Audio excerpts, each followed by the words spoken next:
자, 이제 하나님 말씀 보겠습니다. 다니엘서 1장 8절부터 21절입니다. 1231쪽 구약성경. 제가 먼저 읽고 여러분 교독하겠습니다. 다니엘은 뜻을 정하여 왕의 음식과 그가 마시는 포도주로 자기를 더럽히지 아니하리라 하고 자기를 더럽히지 아니하도록 환관장에게 구하니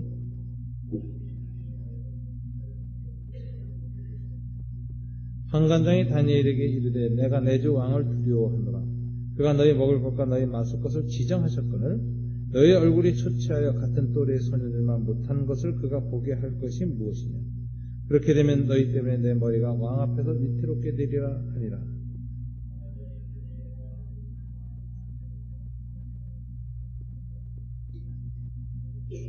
청하오니 당신의 종들을 열흘 동안 시험하여 채식을 주어 먹게 하고 물을 주어 마시게 한 후에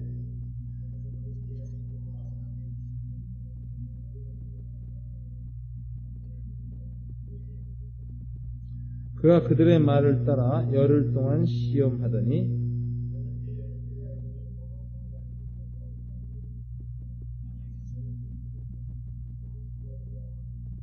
그리하여 감독하는 자가 그들에게 지정된 음식과 마실 포도주를 제하고 채식을 주니라.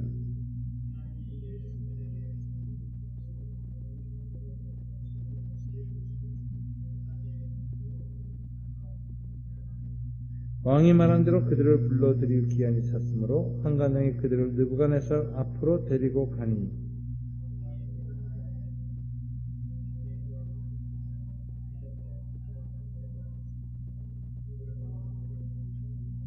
왕이 그들에게 모든 일을 묻는 중에 그 지혜와 총명이 온 나라 박수와 술객보다 10배나 나은 줄을 아니라. 다니엘은 고레스왕 원년까지 있으니라. 아멘. 다시 한번 기도하겠습니다. 하나님 감사합니다. 2009년 첫 예배를 저희들이 드립니다. 예배를 드리면서 말씀 앞에 섰습니다. 이 말씀으로 우리의 삶을 빚어주시고 우리 산울 공동체를 빚어주시고 말씀으로 2009년을 빚어주시옵소서. 의뢰하오며 예수님 이름으로 기도드립니다. 아멘. 오늘 본문 이 다니엘서에 보면 다니엘은 8절에 뜻을 정하였다라고 했습니다. 왕이 주시는 음식을 먹지 아니하기로 결심했습니다. 그 내용은 그가 마시는 포도주로 자기를 더럽히지 아니하리라 하고 자기를 정결케 하겠다는 결심을 굳혔습니다. 다니엘이 이렇게 뜻을 정하게 된 데에는 단순히 어떤 개인적인 윤리의식 때문에 한 것이 아니라 우리가 성경의 앞뒤를 살펴보면 다니엘에게 중요한 역사적인 인식이 있기 때문에 이런 뜻을 정했다 하는 걸 알 수가 있습니다. BC 605년이니까 지금으로부터 2600년 전 일입니다. 바벨론 왕 이 느부갓네살은 고대 중근동의 정치적 패권을 가름짓는 운명적인 전투를 애국과 벌이게 됩니다. 갈그미스라는 곳에서 전투를 벌였는데 이 갈그미스 전투에서 애국군을 대파하고 중근동의 모든 정치 권력을 장악하고 중동의 패자로 느부갓네살 왕은 떠오르게 됩니다. 이 당시 이스라엘의 남쪽 유다 왕국은 친유대 정책, 친애국 정책을 취하고 있었기 때문에 느부갓네살이 갈그미스에서 승리하자마자 애굽의 천병 노릇을 하고 있는 유다를 먼저 징치하기로 군대를 몰고 왔습니다. 그리고 BC 605년에 예루살렘은 함락되었습니다. 그 결과 당대 유대 왕이었던 여호야김은 포로로 끌려가게 되었고 왕은 교체되었습니다. 그 다음에 고대 이스라엘의 왕족과 고관 대작들의 자녀들이 포로로 끌려가게 되었습니다. 느부갓네살 왕이 이처럼 고대의 국가들, 자기가 침공하여 무너뜨린 나라들의 고관 대작들을 또 그 자녀들을 이렇게 자기 나라로 포로로 끌려가는 이유는 그들을 다 죽이려는 것이 아니라 친바벨론화 시키기 위해서입니다. 특별히 어린 소년들은 아주 똑똑한 애들만 골라서 왕립 바벨론 아카데미에 입학을 시킵니다. 그리고 바벨론의 문화와 바벨론의 모든 학문과 지혜 이런 것을 다 배우게 합니다.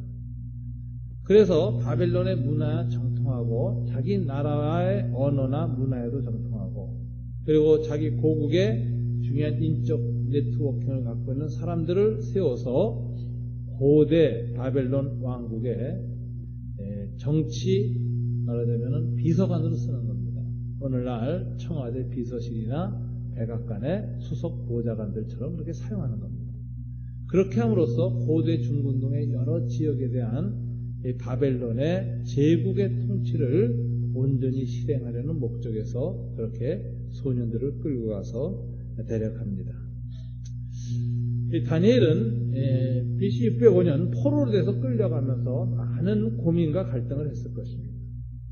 그 고민과 갈등은 개인적으로 내 운명이 앞으로 어떻게 될 것인가, 알지 못하는 날에 내가 포로로 끌려가서 부모님 떠나고 형제 떠나서 어떻게 살 것인가, 그런 미래 불확실성 때문에 여러 가지 근심과 염려에 휩싸여 있었겠지만 오늘 본문을 보면 다니엘의 근심은 그런 차원은 좀 넘어섰다는 것을 우리가 여러모로 알 수 있습니다. 이 다니엘의 이 당시의 신앙적인 고민과 갈등이 무엇인가를 언뜻 보여주는 기절이 2절에 나옵니다. 2절에서 다니엘은 뭐라고 이 BC 605년의 사건을 해석하고 기록하는가? 605년 예루살렘이 바벨론에 의해서 침공당한 이 사건을 어떻게 해석하는가가 2절에 나오죠. 뭐라고 하고 있습니까? 주께서 유다왕 여호야김과 하나님의 전그릇 얼마를 그의 손에 넘기심에 그가 그것을 가지고 신할 땅 자기 신들의 신전에 가져다가 그 신들의 보물창고에 두었더라. 주께서 넘기심에. 오늘 다니엘은 신앙에 분명한 한 관점이 있었고 역사 해석을 할 수 있는 통찰력이 있었는데 그것은 무엇인가? 여호와께서 예루살렘을 느부갓네살에게 넘기셨다라고 하는 인식입니다. 이 인식이 유달리 돋보이고 뚜렷한 이유는 다음과 같습니다. 고대인들은 고대 국가끼리의 전쟁을 단순한 인간들끼리의 무력 투쟁 혹은 군사 정치 경제력인 투쟁으로 보지 않았습니다. 고대인들의 세계관은 신화적 세계관입니다. 행해지는 모든 일의 뒤에는 신들이 있다고 믿는 것입니다. 그런 측면에서 고대인들에게 있어서 국가 간의 전쟁은 단순한 인간들의 전쟁이 아니라 더 근원적인 우주적 차원, 소위 신들의 전쟁으로 이해한 것입니다. 이 당시의 신과는 대부분이 지방신이요, 민족신이요, 국가신이었습니다. 만일 다니엘도 이스라엘의 여호와 하나님을 팔레스타인 지방만 통치하는 로컬가, 지방신으로 여겼거나 혹은 그들의 민족, 이스라엘 민족의 신 혹은 국가신으로 여겼다면 아무 갈등이 없었을 것입니다. 그런데 이 다니엘은 자기 하나님 여호와를 그렇게 여기지 않았습니다. 여호와 하나님은 온 우주를 다스리는 하나님이요, 모든 것을 통치하시는 유일하신 하나님이요, 그리고 세상의 모든 사람들이 각각 자기 민족의 수호신이 여기다 저기다가 말하는 것은 다 우상이요, 실은 참신이 아니다. 인간이 만든 종교 이데올로기에 불과하다라는 것을 다니엘은 명백히 알고 있었습니다.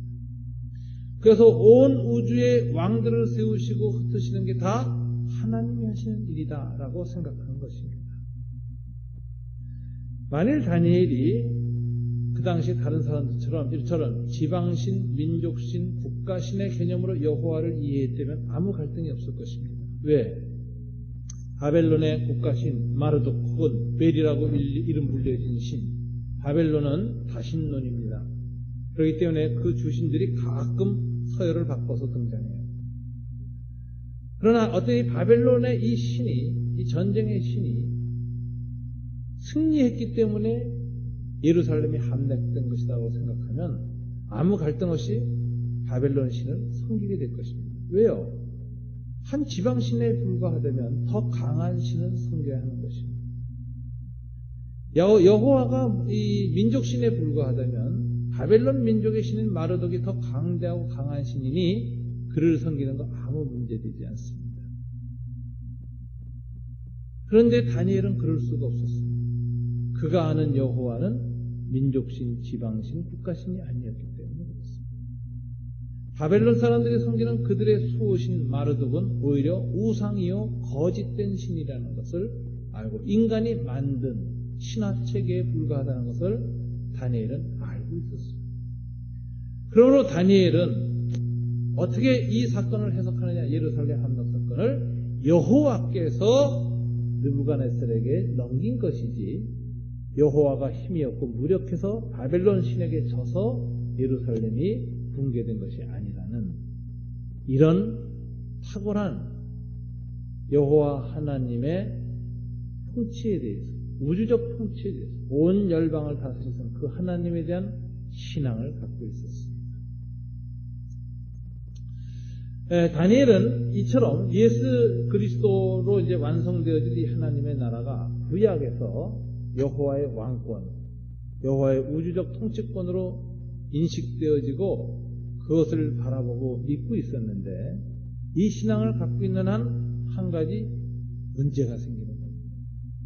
왜 이스라엘의 하나님이신 여호와, 이스라엘 백성들과 언약 관계를 맺고 있는 특수 관계에 있는 이스라엘의 아버지이신 그 여호와께서 무력해진 것도 아니고 힘이 약한 것도 아니고 지방신도 아니고 여전히 온 세계를 다스리는 전능한 하나님이신데 왜 이방신을 섬기고 우상을 숭배하는 바벨론에 우리 민족을 넘기셨는가? 왜 예루살렘을 넘겨주셨는가? 이것이 큰 의문이 되는 것입니다. 아마 포로로 끌려가면서 다니엘의 마음에 사로잡았던 가장 큰 근심과 걱정과 의문은 내 개인의 운명이 어떻게 될 것이냐를 떠나서 내가 지금까지 믿고 있던 이 여호와 하나님이 왜 이와 같은 역사적 상황을 일으키시는지 도저히 이해할 수 없었던 것입니다. 여호와 하나님이 이해할 수 없는 방식으로 역사를 이끌고 나가는 그 현실 앞에서 역사의 불가해성, 역사의 불투명성, 이해할 수 없는 이런 현실 앞에서 이 하나님의 뜻을 어떻게 해석하고 어떻게 바라봐야 하는지 굉장히 위기에 빠졌을 것입니다. 이런 것을 신학자들은 아이덴티티 크라이시스, 신앙의 자기 정체성 위기라고 얘기합니다. 내가 믿는 여호와는 과연 어떤 신인가에 대해서 혼란에 빠진 것입니다. 왜 이 전능한 하나님이 전능함으로 자기 민족을 지켜주지 아니하고 자기 민족을 그것도 이방인의 손에 넘기느냐, 하나님을 멸시하는 우상 제국에 넘기느냐, 이걸 이해할 수 없는 겁니다. 다니엘은 포로로 질질 끌려가면서 도대체 하나님 이 일이 어떤 일입니까? 이 의미가 무엇입니까? 왜 하나님이 이렇게 행하십니까? 하나님 앞에 심각한 신앙의 정체성의 위기에 봉착해서 수없이 질문하고 질문을 했을 것입니다. 저는 이 동베를리에 있는 그 버가모 페르가모 뮤지엄이라는 그 박물관에 갔었는데 그곳에 바로 다니엘이 끌려왔던 바벨론 왕궁이 통째로 옮겨져 와 있더라고요. 독일 사람들이 터키 점령해가지고 그 이라크 바그다드에 가서 그냥 통째로 뜯어왔어요. 그래가지고 제가 그 한 200m 정도 됩니다. 그 성벽 길이가 그걸 따라 들어갔어요. 옆에 그 고대 바빌론의 그 신화와 전설들이 다 부조가 돼서 크게 그 날개가 달린 사자가 있고 막 이렇게 돼 있는 그 타일로 된 거대한 회랑을 느낀 게 다니엘이 이 길을 비틀거리고 끌려왔겠구나. 제가 그 마음을 가지고 걸어봤어요. 바벨론의 포로가 돼서 질질 끌려온 이스라엘 백성. 이 이방신의 부적과 부조와 우상숭배의 현상이 가득한 화로운 이 궁궐의 화려한 뜰을 걸어가면서 무슨 갈등을 하고 무슨 고민을 했을까? 그 생각을 했어요. 다니엘은 거기에서 부닥친 가장 중요한 문제는 내가 섬기는, 내가 믿고 있는 여호와 하나님, 이분이 유일하신 하나님으로서 우리를 멸망시킨 것이 하나님이 하신 것이 분명할진데 왜 하나님은 이런 일을 허락하셨을까? 이게 아마 그의 신앙의 가장 큰 위기로 다가왔을 것입니다. 근데 이런 위기가 이 고대에만 있는 게 아닙니다. 그로부터 1000년 후에 또 한 번 다가옵니다. AD 5세기, 6세기쯤 돼서 로마 제국, 이 당시 로마는 이미 기독교 국가가 되었습니다. 기독교 제국이었습니다. 콘스탄틴에 의해서 기독교는 봉인화되었고 그의 수많은 황제들이 기독교로 개종했습니다. 로마 제국의 지도자들은 전부 다 기독교인이 되었습니다. 기본이 있은 로마 제국 흥망사에 보면은 로마 제국 멸망하기 직전에 지방의 대부분의 행정관들과 집정관들은 다 크리스찬들이었습니다. 로마 시내에는 교회가 넘쳐 흘렀습니다. 그 교회 안에는 과거에 노예들이나 종들이나 핍박받는 사람들의 종교가 아니라 이미 로마의 권세자들, 귀족들의 종교가 되었고 로마의 귀부인들이 금은 보석을 치렁치렁하고 나와서 예배를 드렸고 주님의 성찬기는 화려한 주님이 한 번도 사용해 본 적이 없는 금은으로 만들어진 성찬기로 성찬식을 행하는 그런 로마 교회였습니다. 그 당시 사람들이 생각하기에는 로마는 기독교 국가입니다. 나중에 신성 로마 제국이라는 이름이 중세 후반기에 붙여졌지만 이 당시 이미 로마 제국은 거룩한 로만 엠파이어였어요. 홀리 로만 엠파이어. 근데 이 기독교 왕국인 로마가 한순간에 붕괴된 것입니다. 아라리그라고 하는 훈족의 한 추장이 군대를 이끌고 피레네 산맥을 넘어서 로마를 공격했는데 그냥 로마가 붕괴되고 있습니다. 이 사건 이후로 소위 로마는 붕괴되지 서로마는 역사 속에서 사라집니다. 이때 많은 기독교인들이 갈등을 겪었습니다. 어떻게 이런 일이 가능하단 말입니까? 온 국가가 여호와 하나님 예수 그리스도 앞에 머리 숙인 이 거룩한 기독교 왕국이 어찌하여 하나님을 전혀 모르는 피레네 산맥 북쪽에 있는 야만족들, 바바리안들에게 멸망을 당하도록 된단 말입니다. 예수 그리스도께서 이것을 왜 막아주지 아니하셨고 혹시 막지 못하신 것은 아닌지 그럴 리가 없다면 막지 않고 허락하신 건데 왜 허락하셨는지 도저히 이해할 수 없었습니다. 다니엘이 가졌던 아이덴티티 크라이시스가 바로 BC 6세기 1000년 후에 로마 기독교인들한테 똑같이 왔습니다. 이게 어찌 된 일이냐. 이걸 고민한 사람이 바로 성 어거스틴이죠.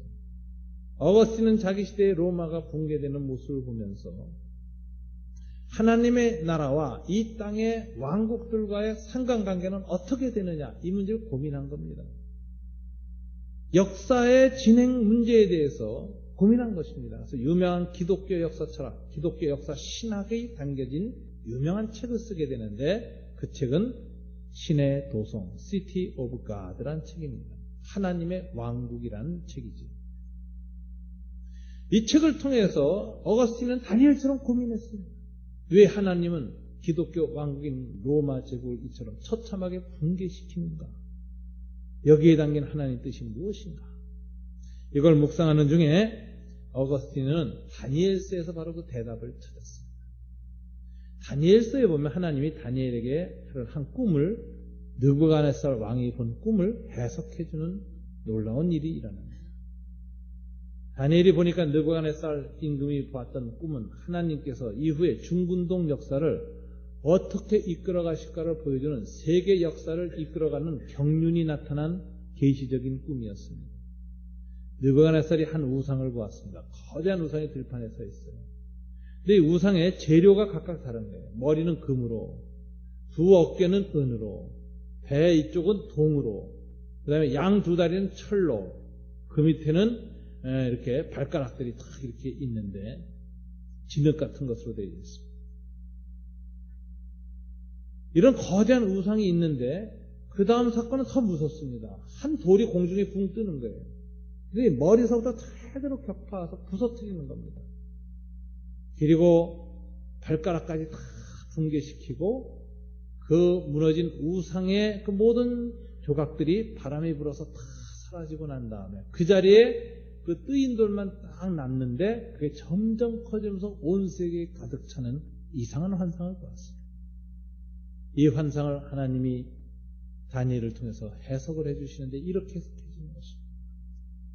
첫 그 금으로 된 나라는 바벨론 제국이다. 느부갓네살의 왕국이다. 지금의 이라크입니다. 이라크 바그다드. 미국이 침공한.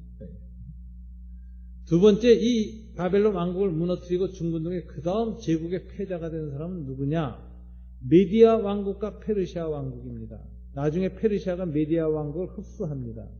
그래서 다리우스, 오레스트 같은 페르시아 제국이 형성됩니다. 다리우스는 페르시아 제국을 통일하는데 그 군대를 이끌고 소위 그리스를 공략하기 위해서 유명한 전투를 하러 오는 것이죠. 그런데 이 페르시아 왕국은 누구에서 무너지느냐? 그가 공격했던 그리스에서 일어난 위대한 왕 알렉산더에 의한 그리스 제국 헬라, 동으로 된 이 나라에서 멸망당합니다. 그 다음에 그리스 제국 이후에는 누가 세계 제국이 되냐? 철로 된 가장 역사상 강대한 강국 로마가 일어난다는 거죠. 근데 로마는 두 다리로 갈라집니다. 동로마, 서로마로 갈라집니다. 후에는 여러 나라들이 잠깐 쓰지만 마지막에는 발가락, 즉 세계의 모든 민족들로 분화되는 상태가 일어나고 민족끼리 이합집산이 일어나는 민족국가 시대가 도래한다는 것입니다. 이것은 하나님께서 오늘날 봐도 놀라운, 즉 BC 2600년 전에 이후에 생길 로마가 동로마, 서로마로 갈라질 것까지도 예언하고 그 후에는 16세기 이후 서구 역사와 오늘날의 민족국가 시대가 도래할 것을 미리 내다보고 예견한 하나님의 역사에 대한 큰 지혜, 경륜이 드러난 꿈이었습니다. 이 꿈에서 중요한 것은 무엇이냐면은 하나님의 나라, 뜨인들이 어떤 방식으로 역사에 들어오느냐 하는데 이 들어오는 방식이 너무나도 놀랍고 의외인 것입니다. 하나님의 나라는 제국을 붕괴시키면서 들어온다는 게 하나님의 계시의 본질입니다. 바벨론, 하나님이 세운 나라입니다. 오늘 다니엘은 하나님, 바벨론 앞에서 나중에 이렇게 얘기해요. 왕에게 이 권세를 주신 분이 여호와 하나님이신 걸 알지 못하십니까? 꿈을 해석해 주십니다. 그러니까 바벨론이 과연 그러하도다 라고 인정해요. 바벨론의 권세는 하나님이 줬습니다. 느부갓네살도 하나님이 세웠습니다. 예루살렘의 멸망을 허락하시고 느부갓네살에게 붙이신 분도 여호와 하나님이십니다. 여호와는 여전히 세계를 다스리는 우주적인 통치자십니다. 그런데 그분이 나중엔 이 바벨론 어떻게 할 것이냐? 세계의 경찰국가로 하나님의 정의와 공의를 시행하는 자로 하나님의 지팡이로 잠시 사용했지만 이 지팡이가 스스로 자고해지는 겁니다. 스스로 높아지는 겁니다. 하나님의 뜻에 순종하지 않고 자기의 권력과 권세에 도취돼서 자기의 권력과 권세를 신격화하고 절대화하고 우상화합니다. 그것이 우상화된 바벨론입니다. 그래서 금신상의 머리가 되는 것입니다. 우상화된 바벨론. 이 나라는 우상화되면 하나님이 어떻게 하세요? 붕괴시킵니다. 하나님이 어떤 세계의 나라를 자기 백성을 잘 사용하지만 그 나라가 하나님의 뜻에 불순종하고 우상화되기 시작하면 하나님은 그 나라를 무너뜨리신다. 고대 제국이 다 그렇게 쓰임받는다는 거죠. 그 다음 페르시아도 하나님이 세웠습니다. 그러나 하나님의 뜻에 어느 정도 사용받다가 고대 바벨론의 그 잘못된 구질서를 깨트리고 새롭게 정돈하고 새로운 나라를 만드는 데 쓰임받다가 이것이 나중에 또 고착되고 이들의 권력이 기득권 세력이 되어지면서 악을 향해서 재생산이 일어나기 시작합니다. 여호와께서 또 치신다는 겁니다. 이번엔 누굴 들어서 치세요? 알렉산더를 들어서 친다. 알렉산더의 그리스 제국이 인도서부터 이집트까지는 거대한 왕국을 이뤘지만 이것이 또 잘못되어지면 하나님이 그것을 또 치신다는 것입니다. 그래서 대헬라 제국, 그리스 제국은 또 무너졌습니다. 그 뒤에 로마가 나타났습니다. 로마도 하나님 앞에서 그 권력이 우상화되면 또 치신다는 것입니다. 인류 역사에 등장하는 세계 국가들은 다 그 권력이 신격화되고 우상화되어지면 하나님의 심판이 시작된다는 것입니다. 그래서 이 다니엘서를 통해서 어거스틴이 깨달은 것은 무엇이냐? 하나님의 나라는 제국의 붕괴를 통해서 도래한다. 아주 역설적인 제국. 이것을 어거스틴이 자기 로마 제국에 적용시켰습니다. 나는 기독교인으로서 찬란한 기독교 문명의 바탕을 서 있는 이 로마 제국이 하나님에 의해서 붕괴되어진 이 현실을 볼 때 슬퍼하거나 두려워하지 않는다. 왜? 로마 제국의 붕괴는, 기독교 제국의 멸망은 하나님 나라가 오히려 더 가까이 다가오고 있다는 하나님의 굿뉴스, 복된 소식입니다. 그래서 많은 사람들이 AD 5세기, 6세기 로마가 멸망할 때 수많은 그리스도인들이 흔들렸고 신앙이 무너지기도 하고 때로는 하나님이 안 계신 거 아닌가? 하나님이 계시다면 그리스도께서 진정한 우주의 통치자시라면 어찌 이런 기독교 왕국을 저 야반인들에 의해서 무너지게 하는가 하고 다 신앙의 흔들림이 있을 때 어거스틴은 아니다. 오히려 이 일을 통해서 하나님의 나라는 더 넓고 크게 전파될 것이다. 로마 제국의 붕괴가 하나님 나라의 멸망과 등치되지 않는다. 로마 제국의 붕괴는 오히려 하나님 나라의 거대한 확장을 불러일으킬 것이다 라고 자기 조국의 붕괴 앞에서 오히려 하나님을 찬양했어요. 이게 이 신의 도성이라는 책 속에 나타난 이 어거스틴의 탁월한 기독교 역사가 아닙니다.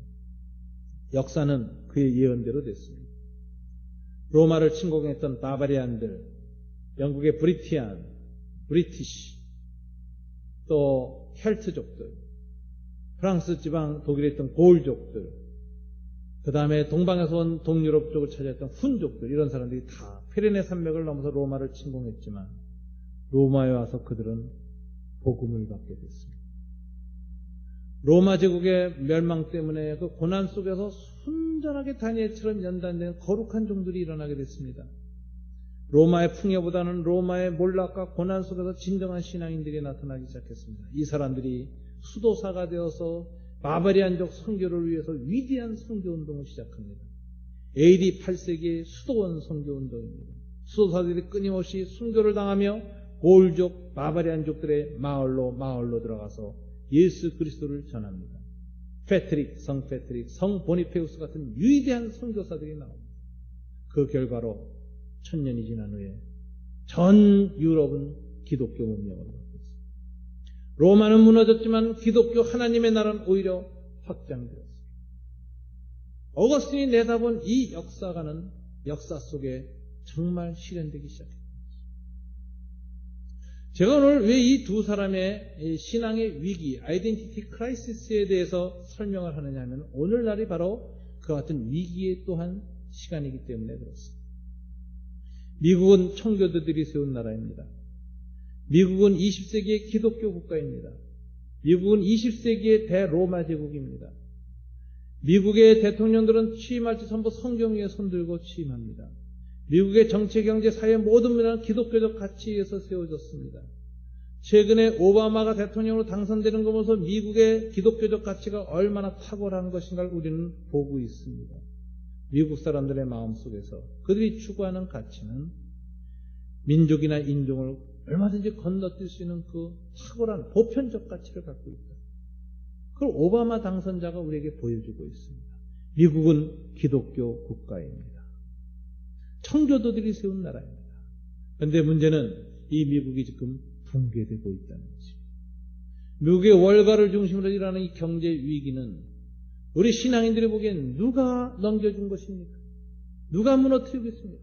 예루살렘을 누가 무너뜨리고 있었고 로마 제국을 누가 무너뜨리고 있고 오늘날 21세기 기독교 제국인 저 미국을 누가 붕괴시키고 있습니까? 성경은 말합니다.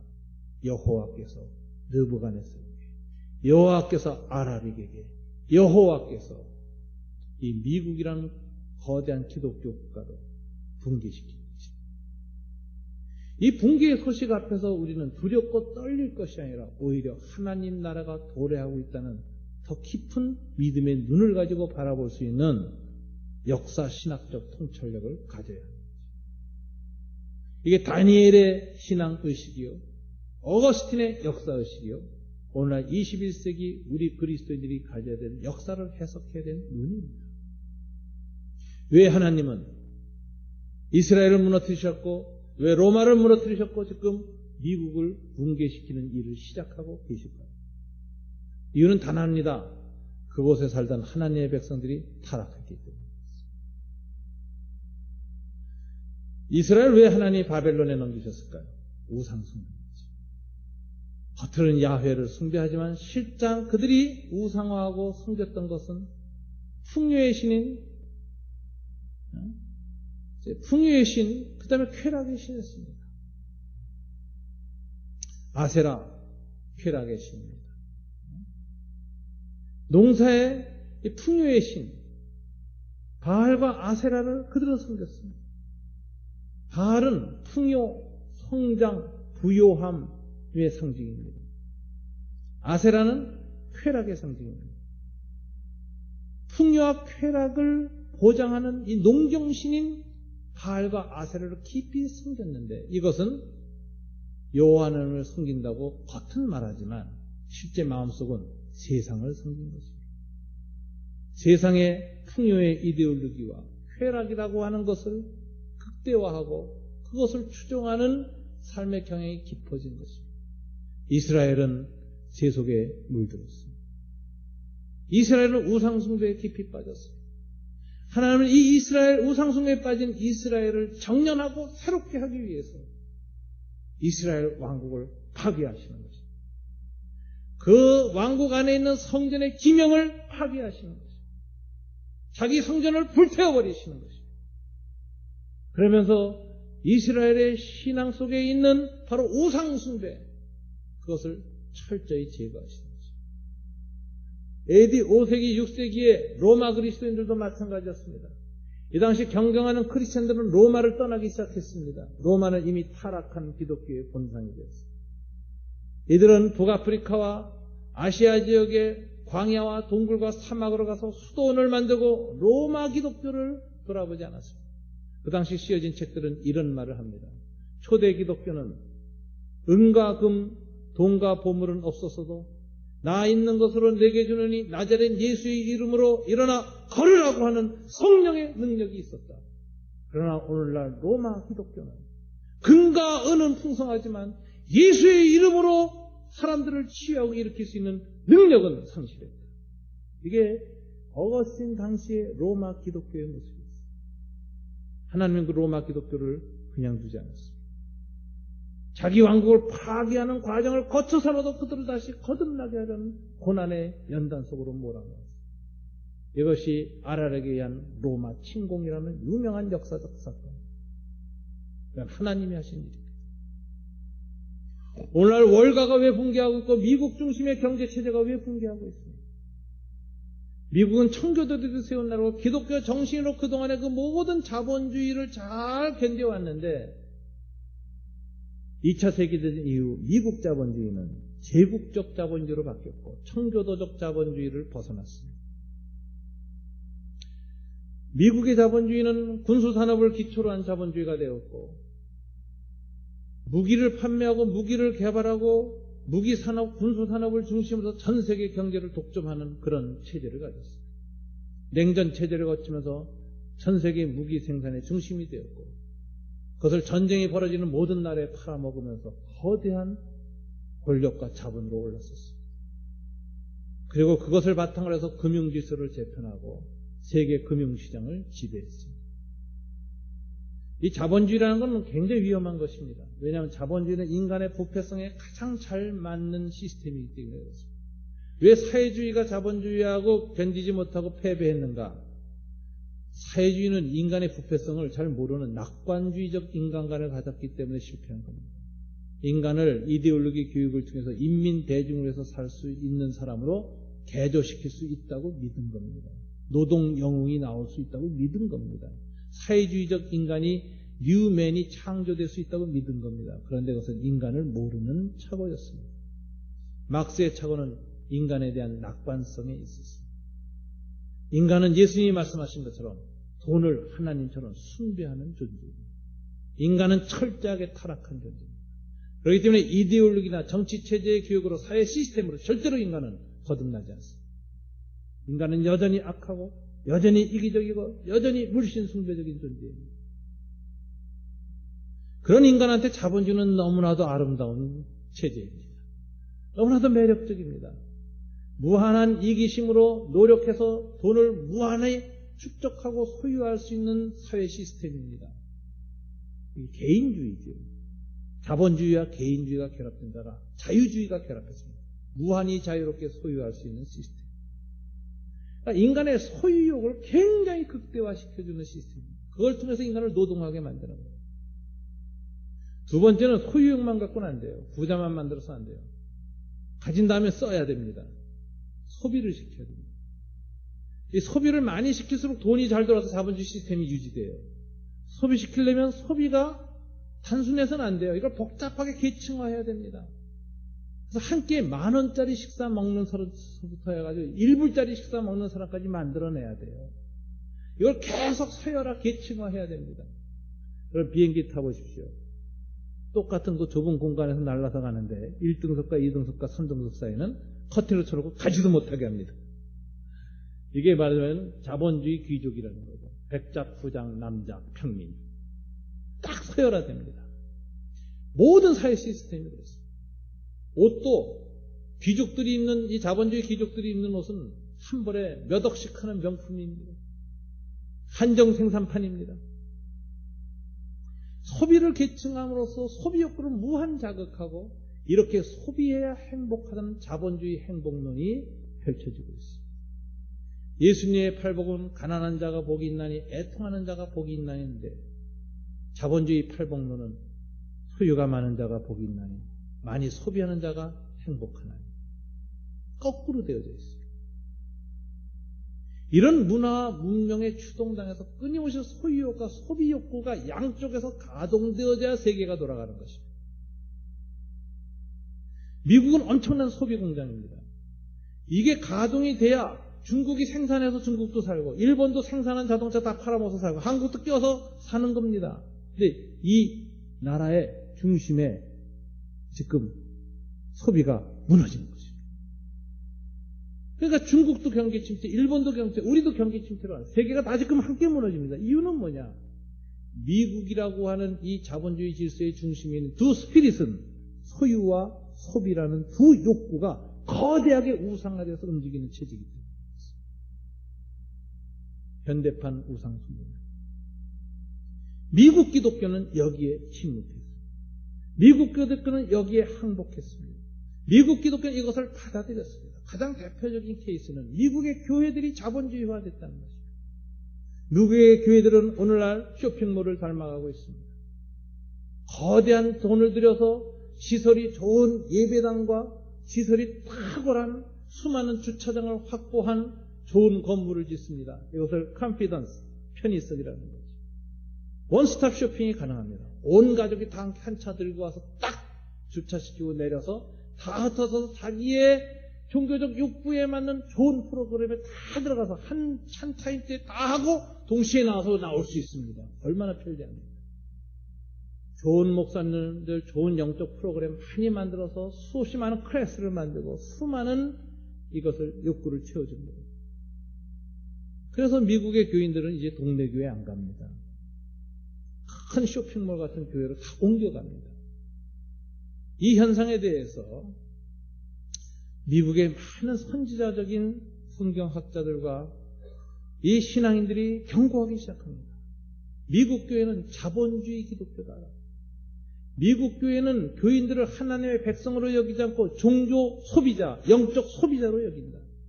영적 소비자들의 영적 욕구와 니드를 잘 분석해서 거기에 맞는 프로그램을 만들어서 자기 모교회나 공동체를 다 떠나서 거대한 쇼핑몰 같은 교회, 만족을 주는 교회로 영적 만족 없고 영적 필요를 채워주는 교회로 다 몰려오게 하고 그들이 만든 헌금을 가지고 또다시 그것을 재생산하면서 거대한 공룡처럼 자라가고 있는 거대 교회를 만드는 거예요. 미국 교회를 지배하는 영은 성령이 아니라 마켓 스피릿, 시장의 영입니다. 미국 교회의 목회자의 리더십은 성경적 리더십, 성김의 리더십이 아니라 경영학적 리더십이 됐어요. 미국 교회는 교인들을 영적 소비자로 전락시킵니다. 이게 미국에서 일어나고 있는 청교도적 그 정신이 쇠퇴하고 있다는 증거입니다. 자본주의의 소유욕과 소비욕구를 그 독소를 해독시킬 수 있는 유일한 힘이 청교도 영성이었습니다. 성령 충만하면 소유욕을 극복할 수 있습니다. 성령 충만하면 가진 것으로 만족하지 않고 왜 하나님이 내게 이 많은 물질을 주셨는가? 남들과 나누라고 주셨다라고 생각해서 많이 나누게 됩니다. 소유한 것에 만족하지 않고 나누는 것에 더 많은 기쁨을 느끼게 만듭니다. 이것이 미국의 기독교 정신이 만들어낸 기부 문화입니다. 근데 이것이 붕괴되고 있습니다. 많이 가진 것을 나누는 것이 아니라 무한 소비하게 만듭니다. 근데 기독교의 참된 정신은 많이 가진 사람이 많이 소비해서는 안 된다는 거예요. 절제해야 된다는 거예요. 절제와 금욕. 절제와 금욕해야 되는 이유는 더 많이 축적하기 위해서가 아니라 더 많이 나누기 위해서. 더 많은 가난한 사람들과 나누기 위해서 더 절제해야 된다는 것이죠. 소유의 욕구와 소비의 욕구를 정면으로 반대하고 그것을 통제하고 다스릴 수 있는 영성이 바로 청교도 정신에 있었어요. 이것을 자본주의의 헤게몬이라고 부르는 거죠. 자본주의를 이끌어가시는 근본적인 정신은 스피리추얼한 것, 영적인 것이고 윤리적이고 도덕적인 헤게모니가 있어야만 자본주의 체제를 건강하게 끌고 왔습니다. 이 힘이 있었습니다. 그러나 2차 세계대전 이후 이 힘이 붕괴된 겁니다. 미국은 타락했습니다. 미국은 자본주의 신을 숭배하고 있습니다. 물신을 숭배하고 있습니다. 거대한 경제적 우상을 숭배하고 있습니다. 미국의 종교는 사실 소유욕의 종교고 소비욕구로 가득 찬 타락한 종교입니다. 이것이 오늘날 세계의 원인이 이유입니다. 하나님은 이 미국을 그냥 두실 수 없는 겁니다. 거대한 소유욕과 소비욕으로 꽉 차서 추동하고 있는 그 중심부는 월가를 하나님은 넘기신 겁니다. 치신 겁니다. 이스라엘이 그랬을 때 넘기셨고 고대 로마 제국이 그렇게 됐을 때 무너뜨렸던 그 하나님이 미국식 기독교를 지금 붕괴시킨 것입니다. 이 세계사의 변동 속에서 우리는 이때 어떻게 해야 될 것일까? 다니엘은 단초를 발견했습니다. 만일 이것이 하나님께서 이스라엘을 바벨론에 넘긴 것이 하나님이 하신 일이래요. 왜 넘기셨는가? 그 이유가 우상숭배라면 어떻게 이것을 극복해야 될 것인가? 우상의 제물을 먹지 않는 것으로부터 시작해야 되겠다. 아주 작은 결단입니다. 이 소년이 할 수 있는 건 그것밖에 없었어요. 이 소년이 할 수 있는 것은 우상의 제물에 바치고 나온 왕의 진미를 거절하는 것이었습니다. 작은 것에 뜻을 정했습니다. 우리 민족이 멸망당하고 세계 역사가 이렇게 혼돈으로 들어가게 된 이유는 오직 하나님 앞에 뜻을 정한 사람이 없었기 때문이라는 걸 알았기 때문에 그렇습니다. 세계를 구하는 유일한 길은 뜻을 정함으로부터 시작한다. 하나님의 일은 항상 사소한 일에서 시작합니다. 2009년 우리는 이 10년을 시작하면서 하나님이 지금 월가의 붕괴로부터 시작되는 세계 경제의 대혼란을 하나님이 하시는 일이라면 이 혼란의 시기에 우리는 어떻게 하나님 백성다운 삶을 찾을 수 있는가? 가난합니다. 다니엘처럼 뜻을 정하는 것. 소유욕과 소비욕구를 극복하고 나눔과 절제의 삶을 살고 결단하는 거죠. 오늘날의 황군 승부에 발을 디디지 않도록 결단해야 하는 거죠. 이 욕망에 사로잡혀서 수많은 사람들이 불나비처럼 그 불길 속에 들어갔다가 타버린 사람들이 한둘이 아닙니다. 여러분의 재산만 태우고 여러분들만 가난하게 만드는 것으로 끝나는 것이 아니라 여러분의 영혼을 태운다는 사실을 기억하십시오. 그것은 만몬이죠. 황금신의 불길이기 때문에. 우리가 이 시대에 다시 다니엘처럼 정련되어야 됩니다. 다니엘처럼 정화되어야 합니다. 그 길은 오직 불길 속에서 주를 향해서 뜻을 정하는 것입니다. 주를 향해서 뜻을 정하면 사자굴 속에서도 살아나고 불덩어리 속에서도 다시 풀목불 속에서도 일어나는 것입니다. 하나님께서 2009년 세계의 역사의 대혼돈을 시작하는 와중에서 이 시대를 살아가는 우리 그리스도인들이 요구하는 것이 무엇이겠습니까? 다니엘처럼 뜻을 정한 인생을 찾으시는 것입니다. 그들을 통해서 하나님 나라를 재편하려는 위대한 계획을 갖고 있습니다. 그 일에 믿음을 가지고 그 일에 헌신하고 그와 같은 새로운 그리스도인의 삶의 양식을 혼돈된 세계 속에서 다시 잡아가는 그리스도인들이 일어날 때 하나님은 그와 함께 하시고 그에게 지식과 영철과 온갖 은총을 더하셔서 세계를 다시 일으키는 일에 쓰임받는 것이죠. 다니엘은 감히 자기가 이 세계를 다시 일으킨 자가 되리라고 꿈에도 몰랐을 거죠. 자기 같은 어린 소년은 정말 이 느부갓네살의 거대한 바벨론 체제 앞에서 달걀로 바위를 부수는 것과 같이 정말 무력하다는 걸 알았습니다. 그러나 결과에 상관없이 뜻을 정했어요. 하나님이 이 소년과 함께 하셨습니다. 이 소년의 뜻을 정함에 주님의 임재가 있었습니다. 그러나 이 임재는 바벨론 왕궁을 뚫어버렸습니다. 느부갓네살의 가슴을 뚫어버렸습니다. 고대 바벨론 제국의 중심을 뚫었습니다. 그리고 이 바벨론이 하나님의 손에 패망당하고 페르시아로 넘어간 이후에도 다니엘은 하나님의 뜻을 드러내는 선지자요 대제사장으로 고대 세계의 질서가 재편되는 한가운데 우뚝 서 있습니다. 여러분, 2009년 우리 그리스도인들은 하나님 앞에 뜻을 정하는 첫 걸음을 디뎌야 합니다.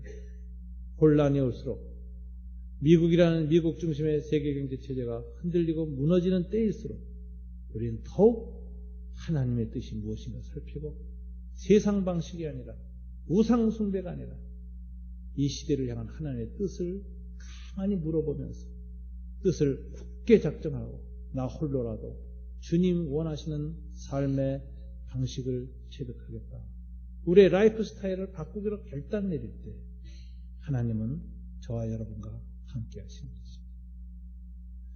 다니엘처럼 뜻을 정하는 신앙이 이 신년 첫 주에 일어나기를 주님 이름으로 축원합니다. 기도하겠습니다.